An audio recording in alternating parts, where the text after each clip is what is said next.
आमदार बंटी पाटील यांच्या आशीर्वादाने व दादांच्या कार्यातून या मतदारसंघात या नंदगावमध्ये अनेक कामे झाली। आचारसंहिता लागण्याच्या अगोदर या मतदारसंघातील विरोधकांनी दक्षिण प्रॉब्लेम म्हणून एक जनतेमध्ये नेरेटिव्ह सेट केला। त्यांना मी सांगतो 2014 ते 2019 मध्ये या मतदारसंघात कोण आमदार होते?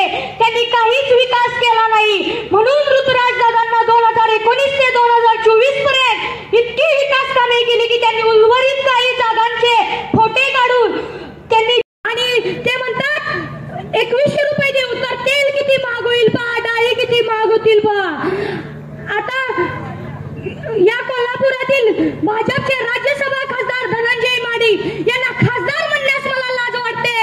त्यांनी एका सभेमध्ये काँग्रेसच्या रॅलीत सभेत महिला दिसतात, फोटो काढा, नावे लिहा।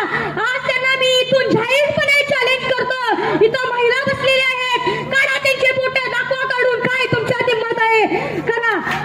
आज या 13 वर्षाच्या मुलाला समजते माझे